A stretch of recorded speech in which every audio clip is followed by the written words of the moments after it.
Okay, so the first one up here is just subtraction. So I'm going to line them up. I'm going to leave that first one right where it is, and I'm going to put the second one underneath it. 6x squared under the 5x squared, the positive 4x under the negative 11x, and the negative 9 ones under the positive 4 ones. And we are subtracting here. 4 minus a negative 9. Well, 4 minus a negative 9 becomes 4 plus 9, or 13.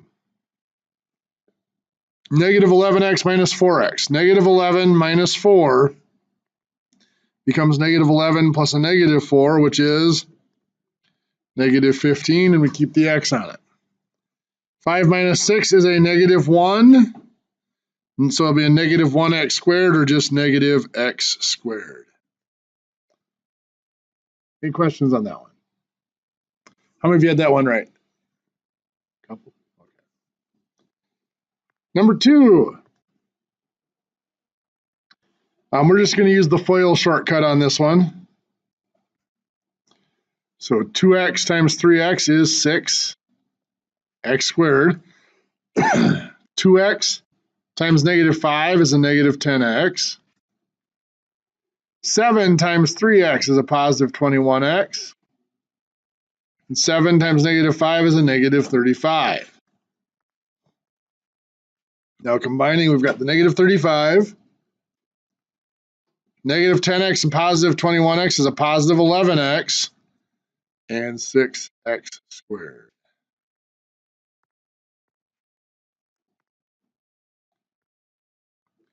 How many read that one right? Any questions on that one? Okay. Number 3.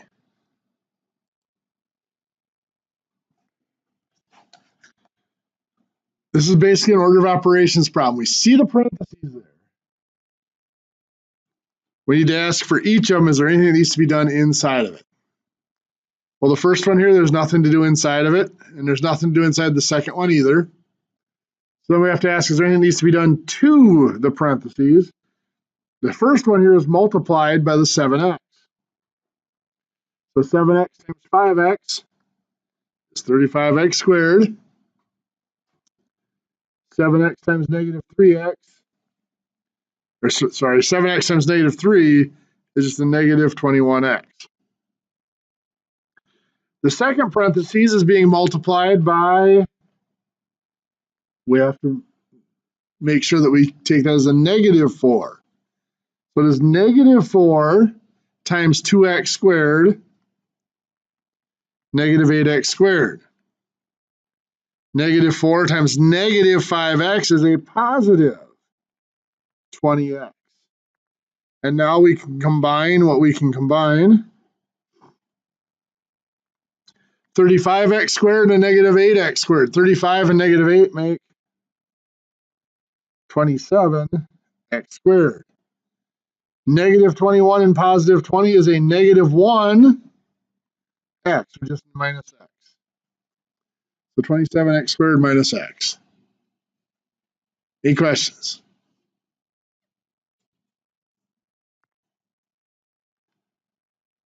Number 4, the division.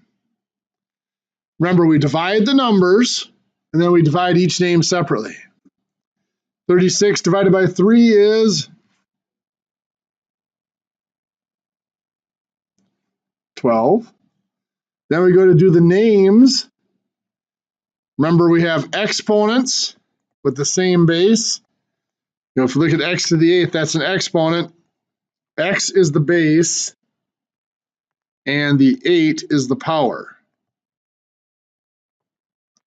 So when we have exponents with the same base, when we're dividing, we subtract the powers. So x to the 8th divided by x to the 4th, 8 minus 4 is 4. So that's x to the 4th.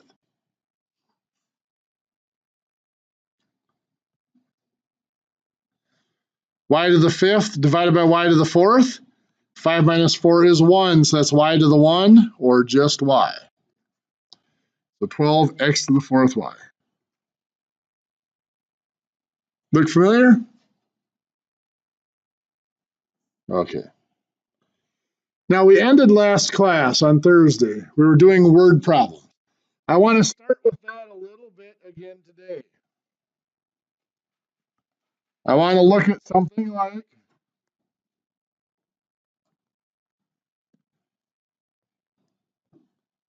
okay, come on now.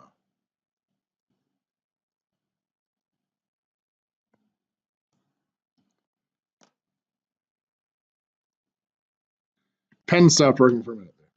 So I'm taking a look at something like Sam sells 3 times as many items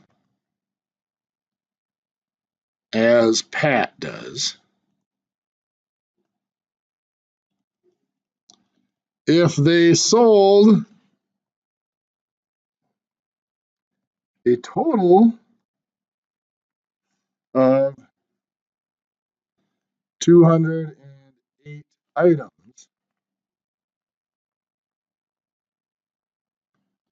how many did each sell?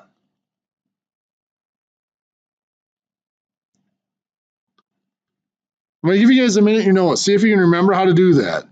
We'll come back and take a look at that in just a minute.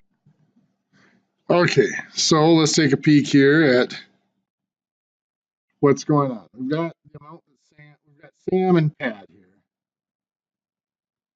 And we're looking at how many each sell. So the number of items sold for each. Is there a relationship between the two that's given in the problem? Right there. Sam sells 3 times as many items as Pat. Which one would I have to know first before I could find the other using it? Number of items Pat sold. That's going to be X, the number of items Pat sold. Because I have to know Pat before I can figure out Sam.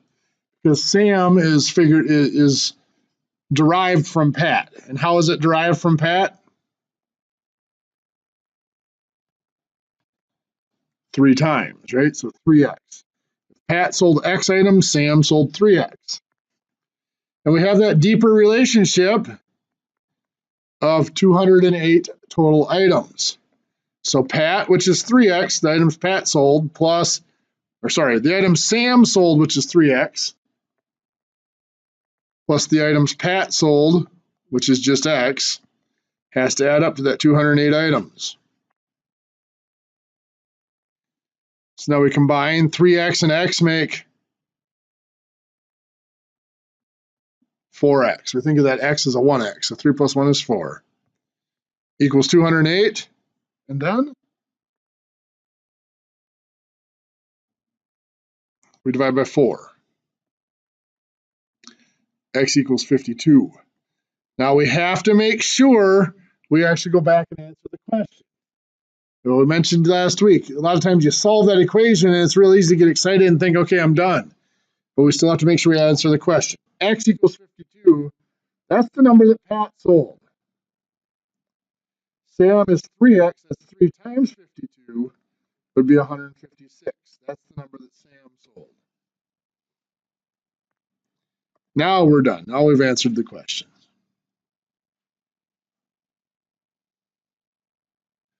Well, there can be a next level in these problems. We might have Alex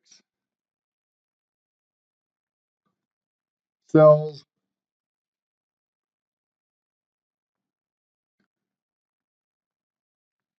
tablets for $2 and pens for $3.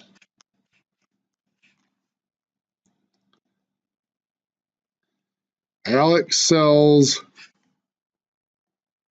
5 times as many pens as tablets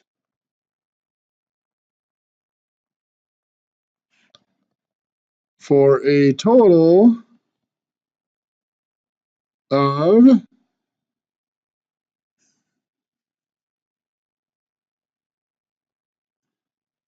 $255.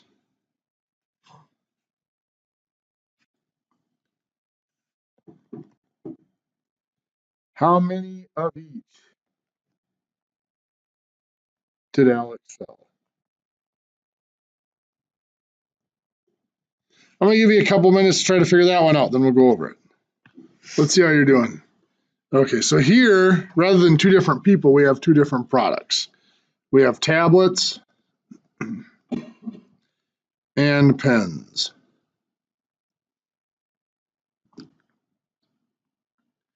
And we are looking for the number sold. Now again, we have one of them that's defined off of the other. Alex sells 5 times as many pens as tablets. So if we let tablets be X, pens would be 5X is the number sold. 5 times as many pens as tablets. But we're not given the total number sold, we're given a total dollar amount. So now we need to find the total dollars. And to find the dollar amount from each of them, it is the price times the number sold. So for tablets, it's $2 each times X is the number sold. So the dollars taken in from tablets is just 2X.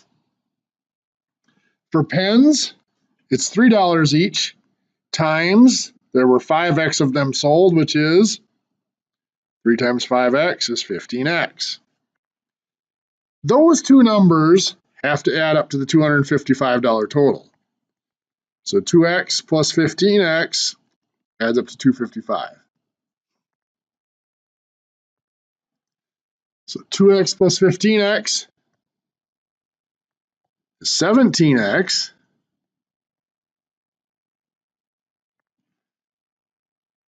And then we divide by 17.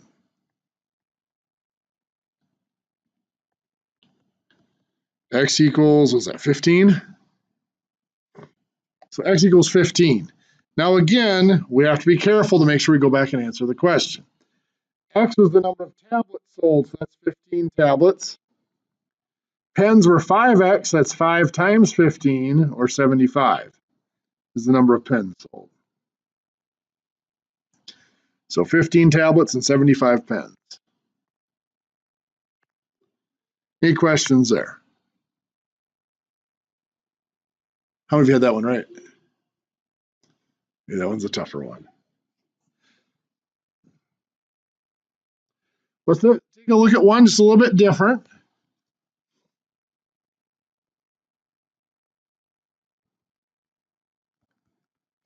Alex sells tablets for $2 and pens for $3.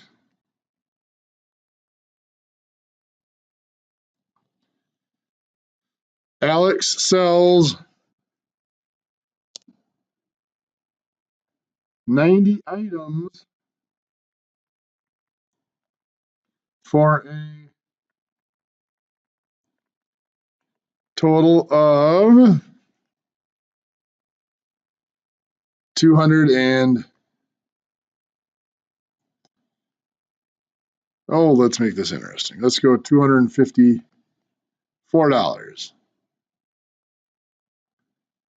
How many of each did Alex sell?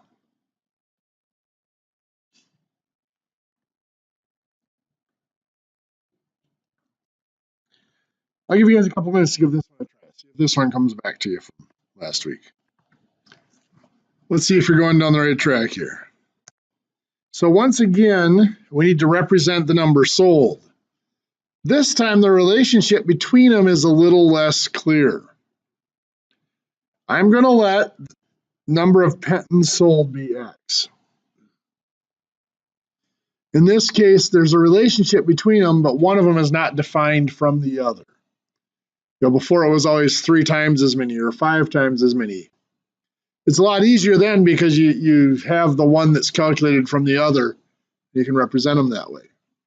Here the relationship is 90 total items. So if I let pens be X, what's the tablets have to be? Well, it's just the total minus the pens. So 90 minus X is the number of tablets that had to be sold. For our dollar amount, it's the cost, the price per item times the number sold. Tablets were $2 each, times 90 minus X is the number sold. 2 times 90 is 180. 2 times negative X is negative 2X. So 180 minus 2X is the number of, or the dollars from the tablets that were sold. For pens, it's $3 each times X, that's just 3X. For a total of $254. So we have 180 minus 2X is the dollars from the tablets, plus 3X, which is the dollars from pens. Has to add up $254 total. So then we will combine negative 2X and a positive 3X makes 1X, or just X.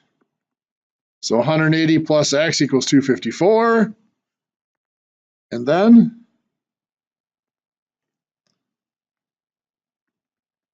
subtract 180. There's a 74 here. X equals 74. So X is the number of pens sold. There's 74 pens sold. 90 minus X. 90 minus 74 is 16 tablets sold. Any questions?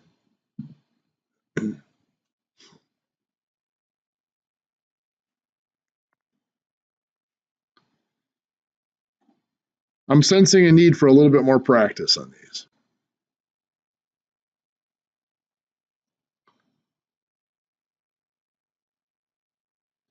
Let's do another one. Give you guys a chance to try again. Let's say that Peyton sells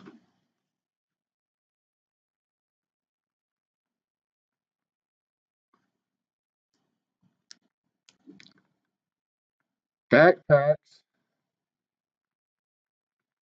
for $20 and, let's see here. Duffel bags for $10.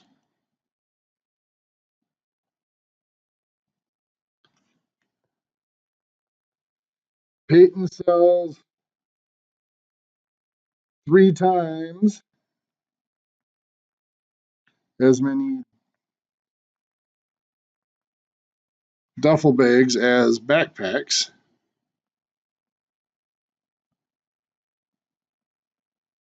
for a total of, let's see here.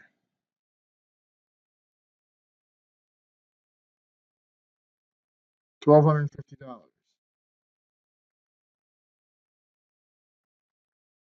How many of each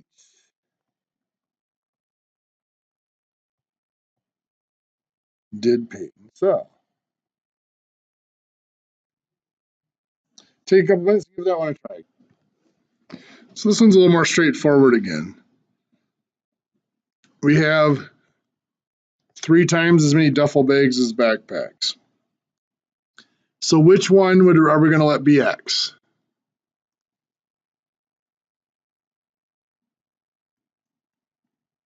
The number of backpacks is what we need to know first, and we'd find the number of duffel bags sold by doing what?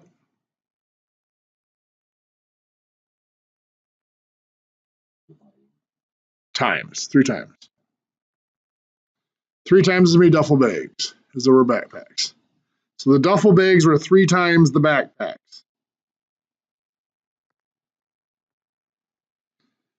So then the dollar amount is again the price times the number sold. Backpacks were $20 each, so that's going to be 20 times X. Duffel bags were $10 each, so that's going to be 10 times 3X, or 30X. So 20X plus 30X equals 1,250.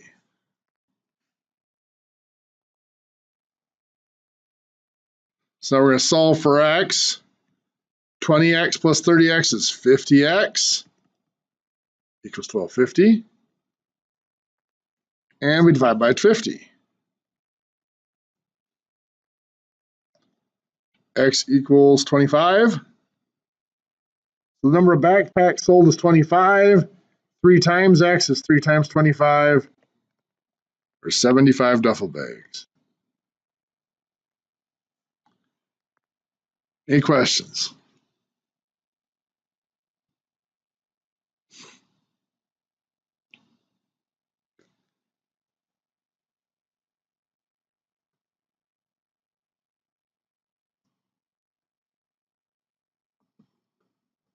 Now we can also run into problems where we have a known formula.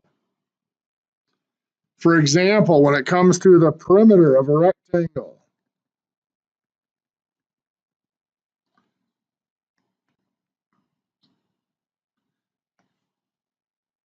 if you have the length and the width of a rectangle, perimeter is found by just adding up the sides. So the perimeter of a rectangle here would be length plus width plus length plus width. Well, using what we know about the basic algebra now, we can see that those can be combined a little bit. The perimeter, L plus L is 2L, and W plus W is 2W. So the perimeter can be written as 2L plus 2W. So you might be told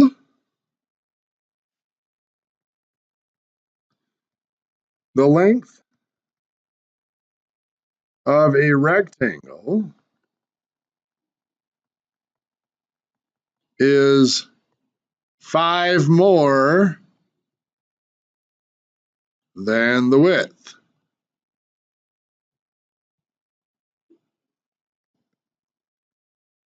The perimeter is 74 inches. Find the length and the width.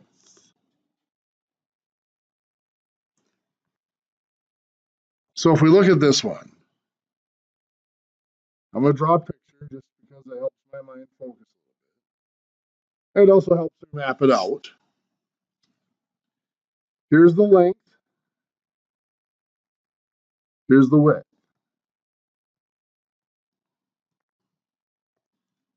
Call the width W, the length L. There is a relationship between them. The length is 5 more than the width. 5 more implies, careful, add, yeah. So that length is W plus 5. So now I have that the width is W and the length is W plus 5. So I'm going to use that formula. Perimeter is 2L plus 2W. And I can now solve for those because I know the perimeter is 74. 2L, well, instead of L, I'm going to put in W plus 5. Plus 2W is just going to stay 2W for now. Now you'll see I only have one variable here, so I can solve this equation. So I'm going to simplify or combine what I can on the right side. So the 74 on the left does not change. We have the parentheses here. 2 times W is 2W. 2 times 5 is 10.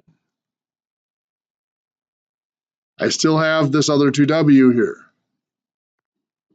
What's next?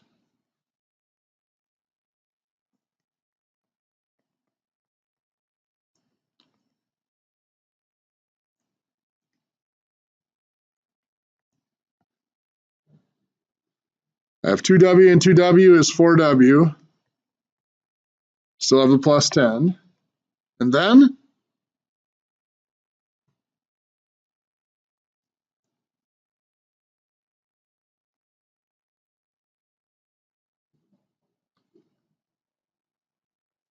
Now we're just solving the equation. We're down to the variable only appears once. Everything is combined.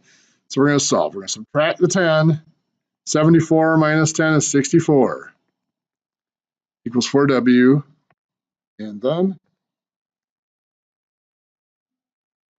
divide by 4. Perfect. 16 equals W. Now again, we have to make sure we answer the question. W equals 16, but we're asked for the width and the length. So the width is 16. The length is W, or 16 plus 5, which is 21. So the length is 21.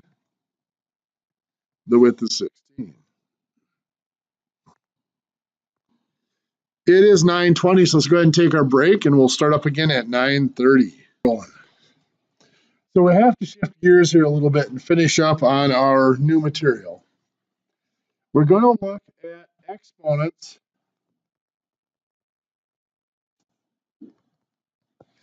and specifically exponents with integers.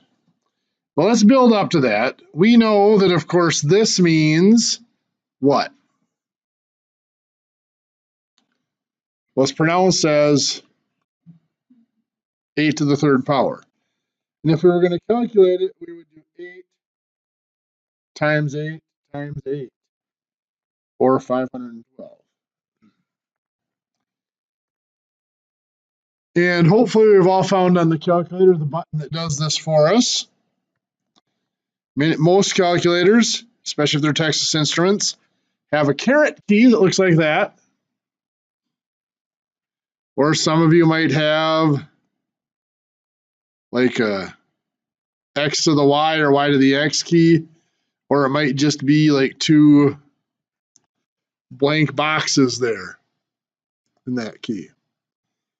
Either button works the same. This problem will be entered 8. Press that button, and then the 3 should spit out the 512.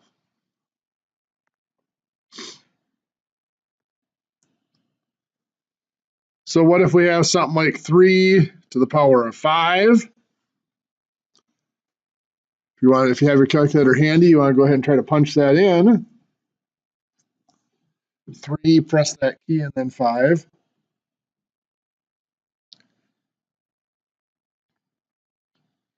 Should get 243. Anybody have any issues with that working?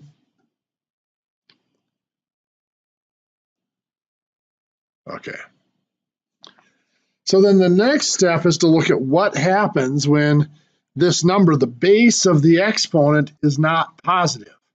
It's a negative number. So if we have negative 9 squared, of course we know that means negative 9 times negative 9, which would be 81. Very good. 9 times 9 is 81, and a negative times a negative is a positive. But I want you to each take your calculator right now and try to type that in. Negative 9 squared.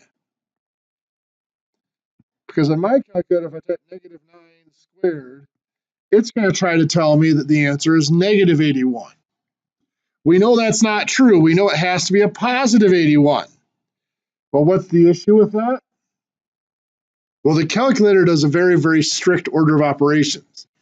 And most calculators interpret, if you type in negative 9 squared, they interpret that as 9 squared, and then the negative is put onto it later. So to make sure the calculator is squaring negative 9, you actually have to use the parentheses. So you put parentheses negative 9, and then you close the parentheses, and then you do the power of 2, or squared. So it'll correctly give you the positive 81.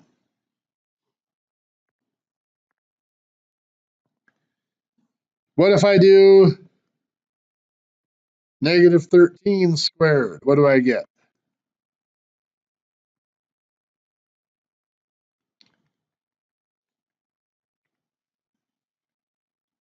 Negative 13 times negative 13, or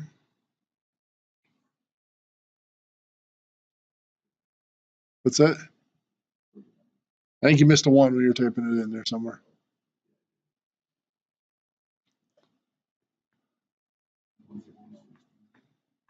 should be a positive. Make sure when you enter that in the calculator, again, it's parentheses, negative 13, close parentheses, then squared. Remember, a negative times a negative should be a positive.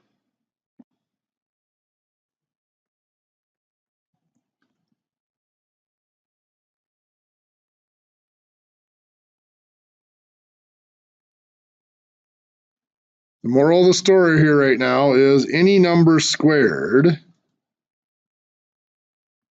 is positive.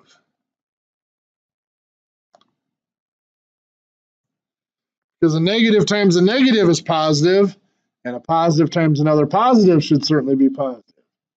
So any number squared must be a positive result. Now that isn't always the case with every power. Let's look at negative 5 to the power of 3. Well, that power of 3 means there's 3 of them multiplied together. So that's negative 5 times negative 5 times negative 5. If we calculate that out, we go left to right. So we got negative 5 times negative 5. Well, a negative times a negative is positive. 5 times 5, 25. But we've still got this other negative 5 to multiply by here. Positive times a negative is negative. 25 times 5 is 125. So negative 5 to the third power is a negative 125. What if I do negative 4 to the third power? Well, again, that's just going to be 3 negative 4s multiplied together. Negative 4 times negative 4 times negative 4. And if we work that left to right, negative 4 times negative 4 has to be positive. And 4 times 4 is 16. Negative times a negative is a positive, and 4 times 4 is 16. Now we still have one more negative 4 to multiply by. Well, a positive times a negative is still negative. 16 times 4 is 64. That's a negative 64. Anybody noticing a pattern with the third power here so far? What is it? There we go. If we start with a negative, when we take the third power of a negative number, the result is negative.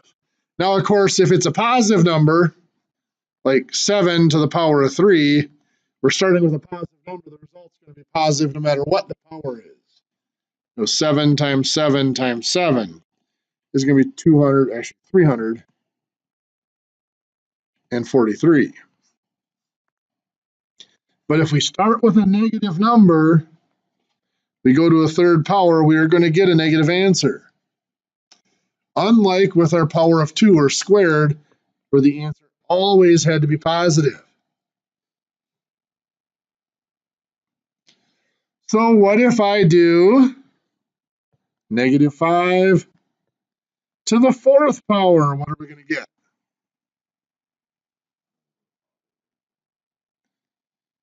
Okay, let's take a look. It would be negative, it would be 4 negative 5. So negative 5 times negative 5 times negative 5 times negative 5. Let's work it out and see if we do get that positive answer. Going left to right, negative 5 times negative 5 is a positive 25. We'll do that positive 25 times the next negative 5, which is negative 125. That's just the 5 to the third so far, right? But we still have one more negative 5 to work with. Negative times negative is Positive 125 times 5 is 625. Negative 5 to the fourth power is a positive 625.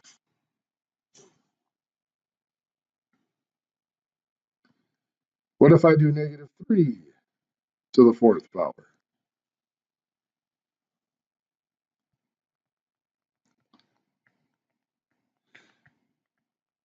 Well, that's 4 negative 3's multiplied together. Negative 3 times negative 3 times negative 3 times negative 3. Going left to right. Negative 3 times negative 3 is positive 9. Everything else stays the same so far. 9 times the negative 3 is negative 27. Negative 27 times another negative 3. Negative times the negative is positive. 27 times 3 is 81. So you're seeing here when we take something to the fourth power, the result, even if we started with a negative number, the result is positive. So if we had a power of 2,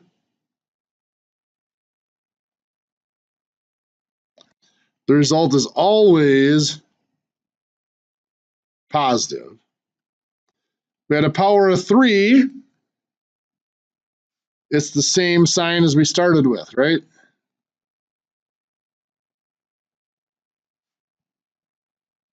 If we started with a positive number, we got a positive number. If we started with a negative number and took it to a power of 3, we ended up with a negative number. But here, it appears a power of 4. The result is, again, always positive.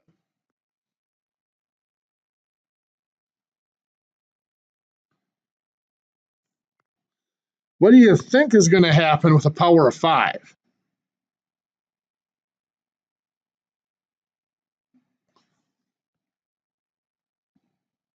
A negative number will give us a negative result. Same thing as like with 3. Let's take a look. See if that works. So let's do a negative 4 to the power of 5.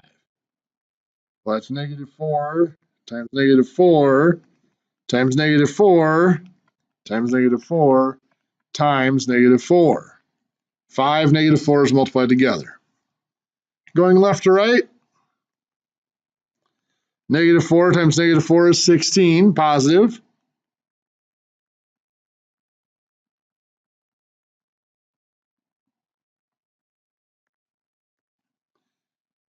Continuing, we've got 16 times another negative 4 is a negative 64.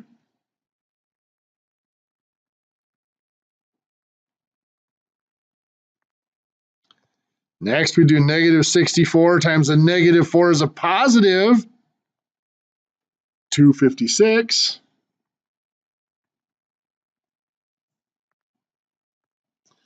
And finally, we have a positive 256 times a negative 4 as a negative 1024.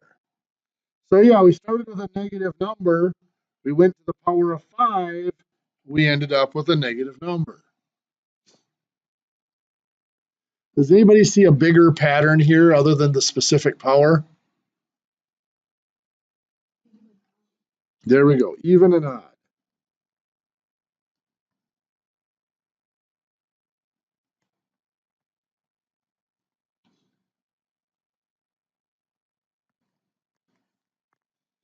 On an even power, what can we say about the result?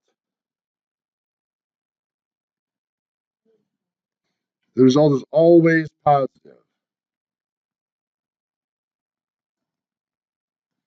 No matter what we start with, if we're going to a power of 2, 4, 6, 8, 10, the result will always be positive. Negative 2 to the power of 10 will be positive because it's an even power. It's 1024 if you're curious.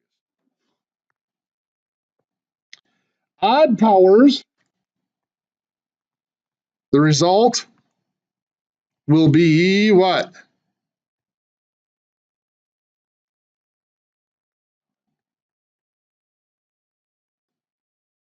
The same sign as the base of the exponent.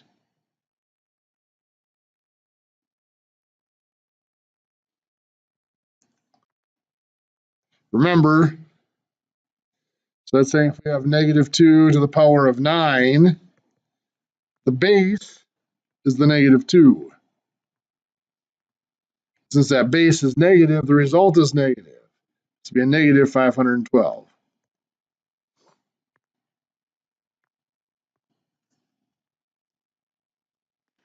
Any questions?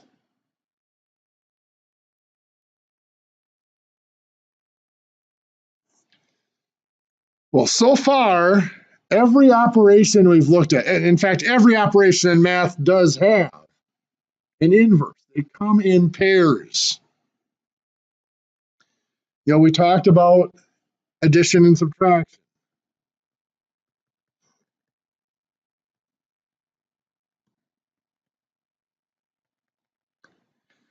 Those always work together, and they always follow the same rules because they are really the same operation. They're inverses.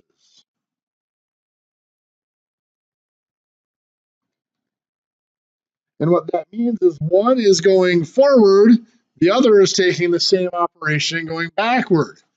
And we've looked at this before. If I pick any number, let's say I pick 27, and then I pick another number to add to it. Let's add 8 to it. 27 plus 8 is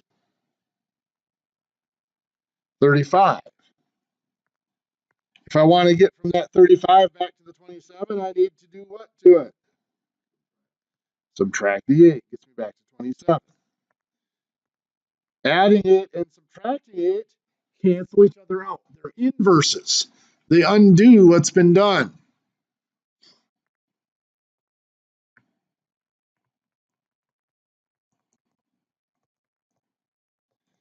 Multiplication and division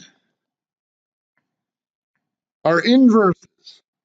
Let's pick a number like 15 and another number, let's just do 4 to make it simple. What's 15 times 4? 60. If I want to take that 60 and get back to 15, what do I have to do to it? Divide by 4, gets me back to 15. Multiplying by 4 and dividing by 4 are inverses. They cancel each other out again. Gives us back to where we started.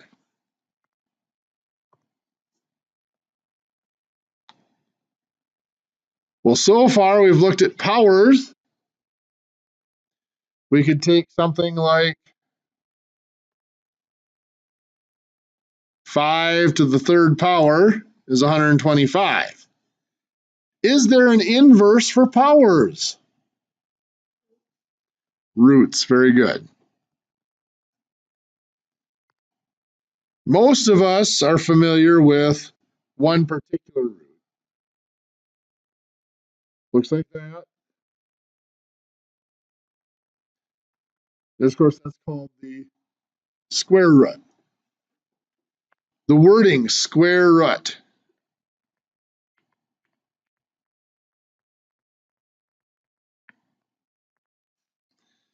means the root of something squared.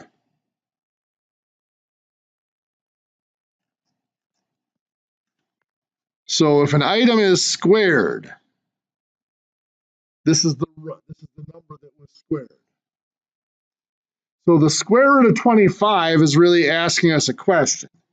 It's asking us what number squared equals 25.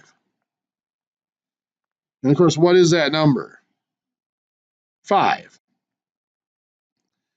But there's another one that we just learned. What would it be? Or negative 5. Because any number squared is positive. The square root of a positive 25 is 5 or a negative 5.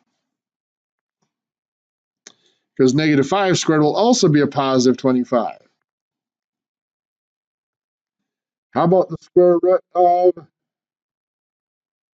64? What number squared is going to be 64?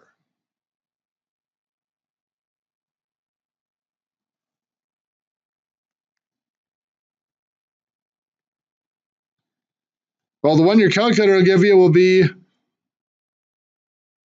8. If you don't know how to punch it into your calculator, most of you have to use a second function on your calculator, second or shift, depending on the type of calculator you have. Your square root, you can see there's little things written above your keys. On my calculator, it's right here above the x squared key is the square root key. So I have to hit second, then I hit this key because it's got the square root above it. So the second or shift is saying use the function above the key, not the one on the key. There's a square root, then I type in 64, and it gives me 8. So the square root of 64 is 8. Or what's the other possibility? Negative 8. Because a negative 8 squared would also be 64.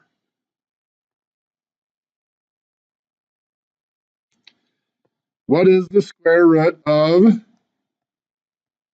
a negative 36? A lot of people look at that and say, well, that'd be a negative 6. The square root of 36 is 6. So negative 36 should be a negative 6. If you punch it in your calculator, however, your calculator gives you a nasty little message saying what? Domain error.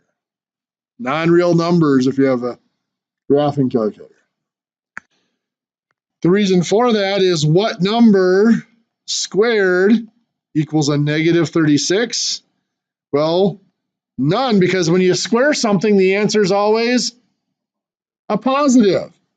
You cannot take the square root of a negative number. Now, I say that with a little bit of a reservation. I'm going to qualify that here for a second. We cannot, with real numbers, take the square root of a negative number. If you were to go on to take an intermediate algebra or college algebra course, at some point they introduce something called imaginary numbers, which it gets into calculus as well. Electronics uses imaginary numbers and things like that. What imaginary numbers are is they decided at one point that we really wanted to know what would happen if we could take the square root of a negative, so they made up something to be the answer. What they did was they made up the answer that the square root of negative 1 is the letter I. I actually stands for imaginary number. Imagine that the square root of negative 1 is I. If that's the case, then there's a whole branch called imaginary algebra built around being able to take the square root of a negative 1.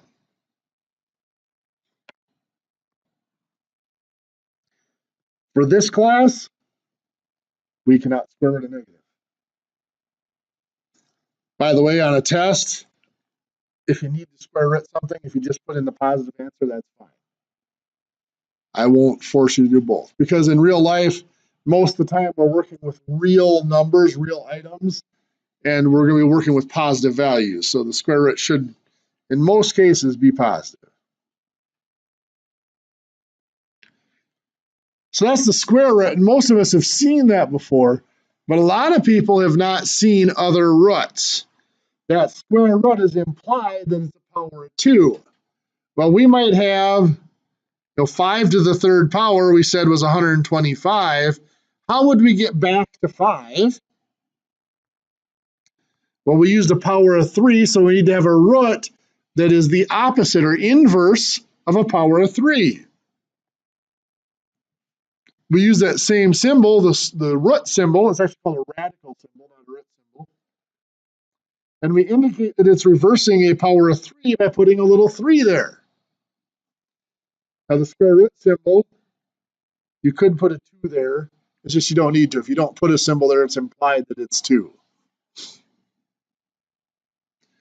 So that's saying the third root Or what is the base of an exponent to the third power that gives this number? The third root of 125 better give us back what? 5. Very good. Because that's asking what number to the third power is 125. Well, we just saw that right there. 5 to the third power is 125. Could it be or negative 5? No. 5 to the third power is 125. Negative 5 to the third power, however, is negative 125. With that in mind, can I do a third root of negative 125 then? We couldn't take a square root of a negative number. Can we take a cubed root of a negative number? Well, yeah, that's asking what number cubed is negative 125. We just saw that right there. Negative 5. So the reason why this doesn't have to be 5 or negative 5 is negative 5 is the cubed root of a unique number, the negative number. When we take a cubed root, we can do a cubed root or a third root of a negative number.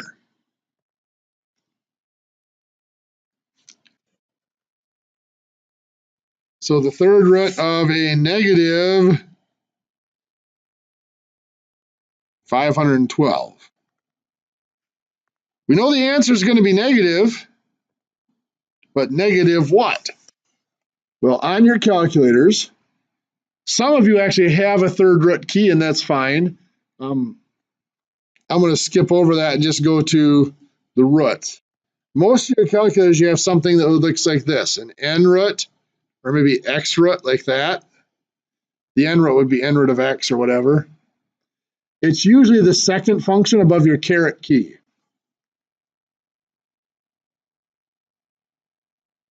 Your caret key, remember, is your power key like this. On the TI-30s, it's down the left side about halfway down. So the way you use this to find a root for the cubed root of negative 512, you would type in the 3, that's the index of the root first. Then you would hit second or shift, depending on your calculator. Some of you have a second key, some have a shift key. And then you would press that caret key because that has the extra key above it. And then you would enter the negative 512. Why did I put the negative in parentheses there? Because the key that you would use for the negative is a minus in parentheses, not the subtraction key. Now, some of your calculators might have just done this.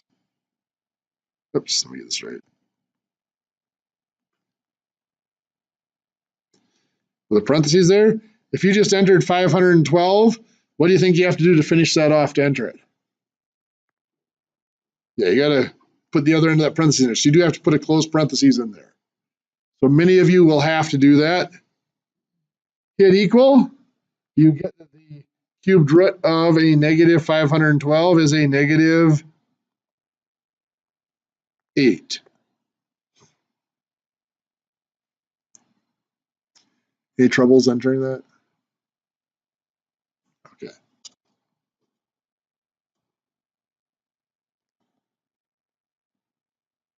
Of course, that means fourth root, and it is the opposite or the inverse of a power of 4. So if I give you that 3 to the power of 4 is 81, what's the fourth root of 81 have to be? 3. Very good. It's asking what number to the power of 4 is 81. Is there anything else to the power of 4 that would give you 81? If I did negative 3 to the power of 4, is that a positive 81? It is. So the fourth root of 81 has to be 3 or negative 3 again. Why? Well, because any number to the fourth power is 81. Are we noticing a pattern developing here? We should. Even roots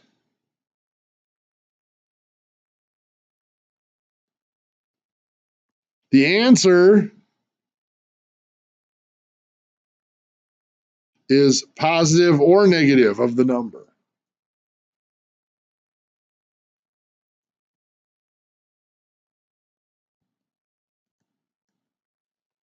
If I try to do the fourth root of a negative 81, what number to the fourth power is negative 81? Well, trick question. Anything to the fourth power has to be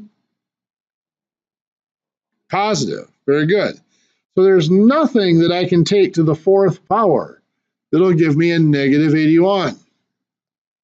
So the fourth root of a negative 81, I tried to do that in my calculator, fourth root negative 81. My calculator says error again. Can't do it. So even roots, the result is there's always two results, positive or negative, but also we can't take the root, the even root of a negative number.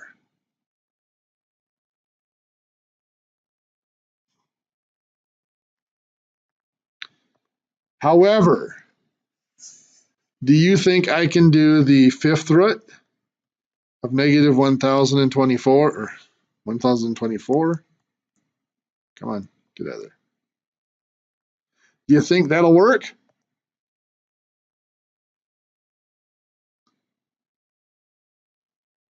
Well, if I punch it in my calculator, it definitely will work. 5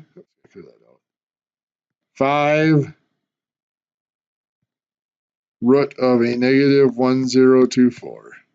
It's going to give me a positive or a negative 4. Why did that one work? Because it's an odd root, odd index of the root. Odd roots, we can take negative numbers.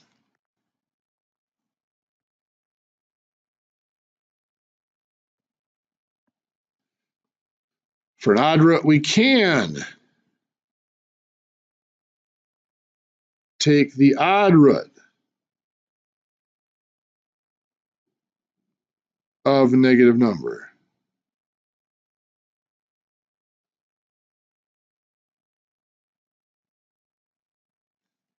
So the key here, can't for an even root, can for an odd root. Also, there's only one result for each, and it is the same sign as the first number, the starting number.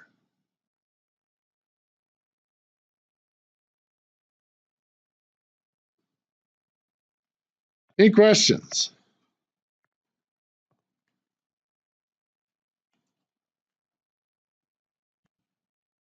Okay. So now with all this wrapped up into it, there are a lot of things we can do with our negatives, like order of operations. We might have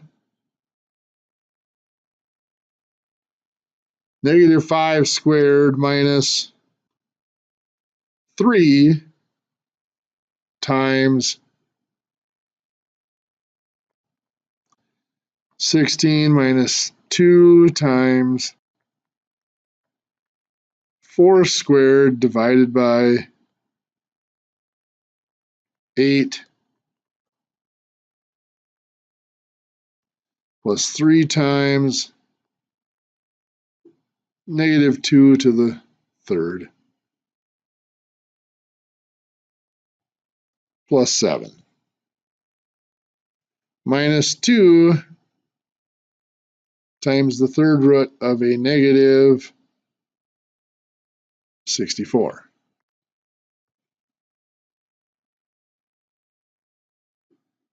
This looks really ugly, and it is kind of because of the negative. But we follow our steps.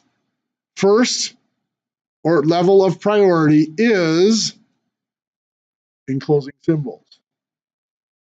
We have a parentheses here. Is there anything that needs to be done inside that parentheses?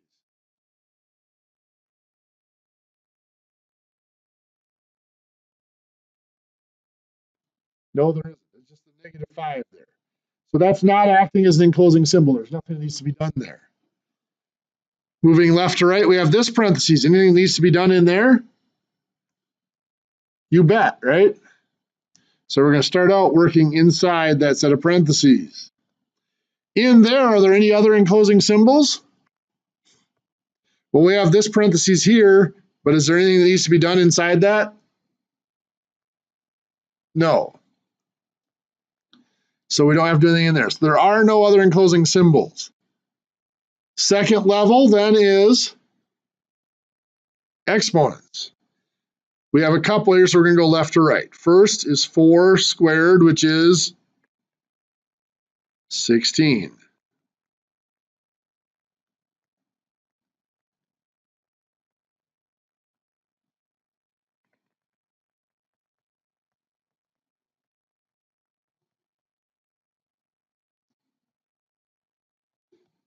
So we replace that 4 squared with a 16, and everything else stays the same. Still working inside there, we have negative 2 to the third power, which is a negative 8.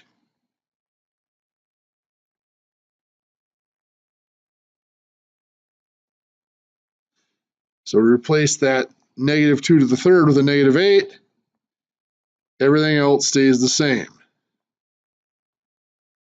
You'll note I use the parentheses here just to indicate that's a negative 8, so we don't confuse it. It's just subtraction. No more exponents inside the parentheses, so we're going to do multiplication and division moving left to right. We have 2 times 16 is 32.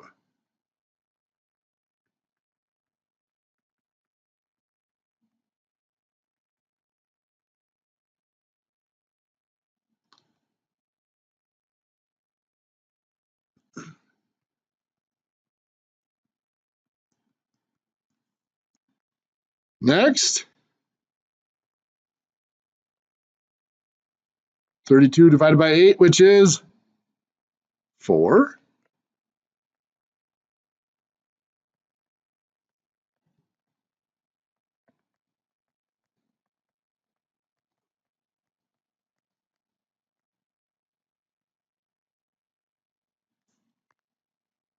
And then 3 times negative 8, which is a negative 24.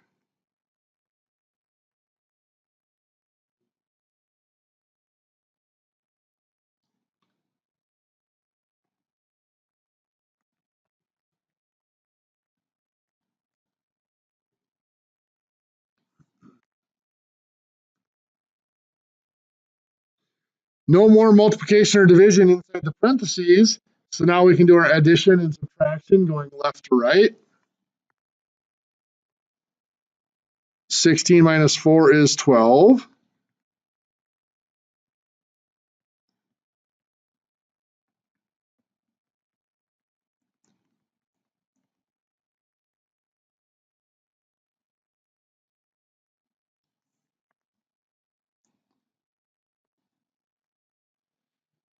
Twelve plus a negative 24 is a negative 12.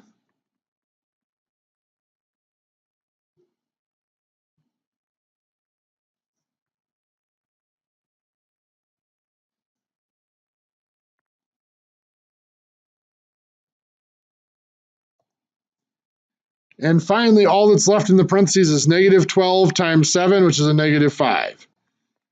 Now you'll note I left the parentheses there, but they're no longer acting as an enclosing symbol because it's just separating that negative 5.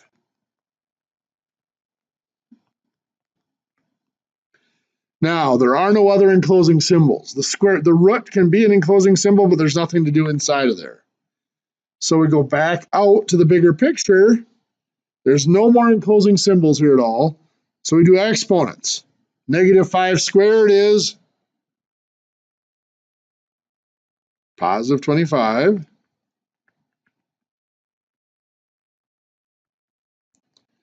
And we have the root.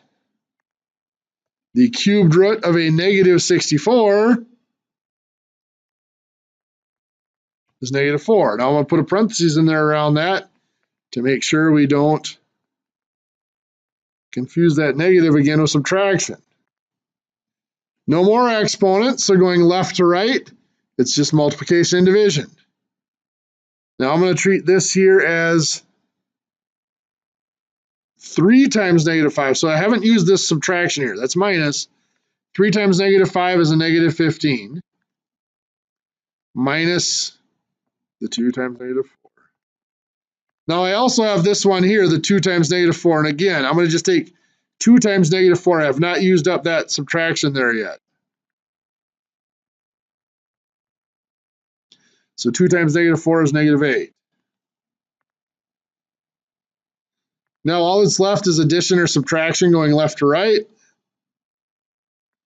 24 minus a -15 is the same as 24 plus a positive 15, which is 39.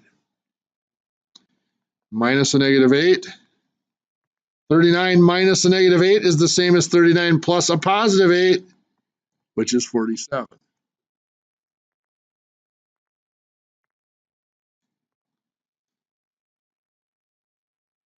Yes, those negatives do add a level of difficulty. Going back up here for a second, up to this stage right here. I treated that as 3 times a -5. I could have alternatively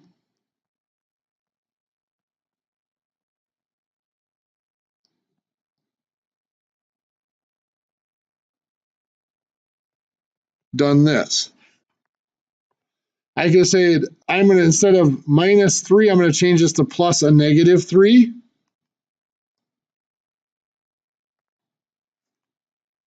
So that now I'm going to do -3 times -5 is a positive 15. But notice the difference is this was minus a -15. This was minus a -15. This is plus a positive 15. That's the same thing.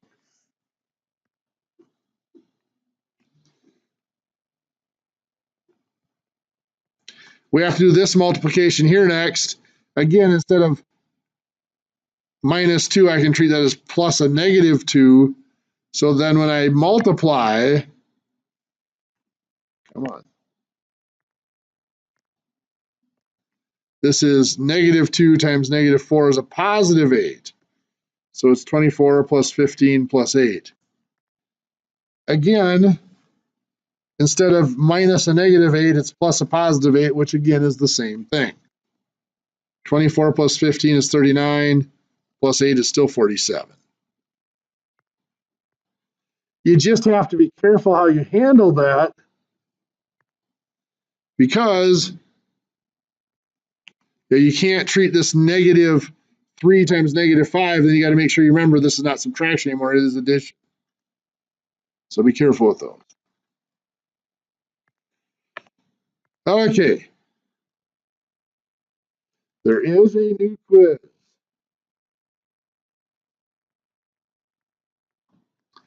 That should be open now and is due tomorrow, Tuesday,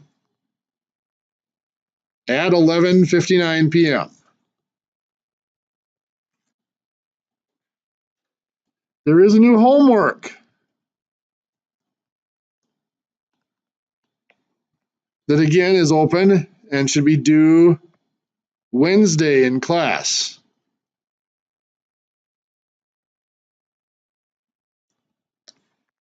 Wednesday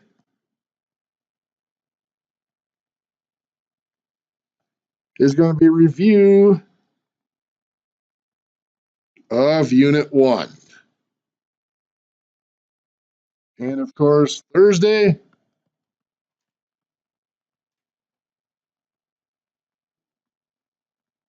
is our first test, Unit 1 test. So be ready for that. Like I said, if you want to have a private room or anything like that, I'll leave it up to you to set that up in the library. Then just come to class and I'll give you the test and take you down there and get started. On Thursday, if you're going to want extra time, I do allow a limited time for the test, but I require that you do them, at the same time unless there's other factors involved. So Thursday, I am free the hour before this class. So if you want to start early, you can come in as early as 8:30 on Thursday, and I can get you set up to start early. Or if you want to stay late, I'm free until 12:30. So we've got kind of that window there of 8:30 to 12:30. Hopefully, it won't take you more than 4 hours to do the test. This first one, there are a lot of people that are done, 30 to 40 minutes in class. Like I said, if there's anything you need to help you with the test, help you feel more comfortable, let me know, and we'll make sure we get that set up by Thursday. Any questions? Okay. You guys have a great day, and we'll see you on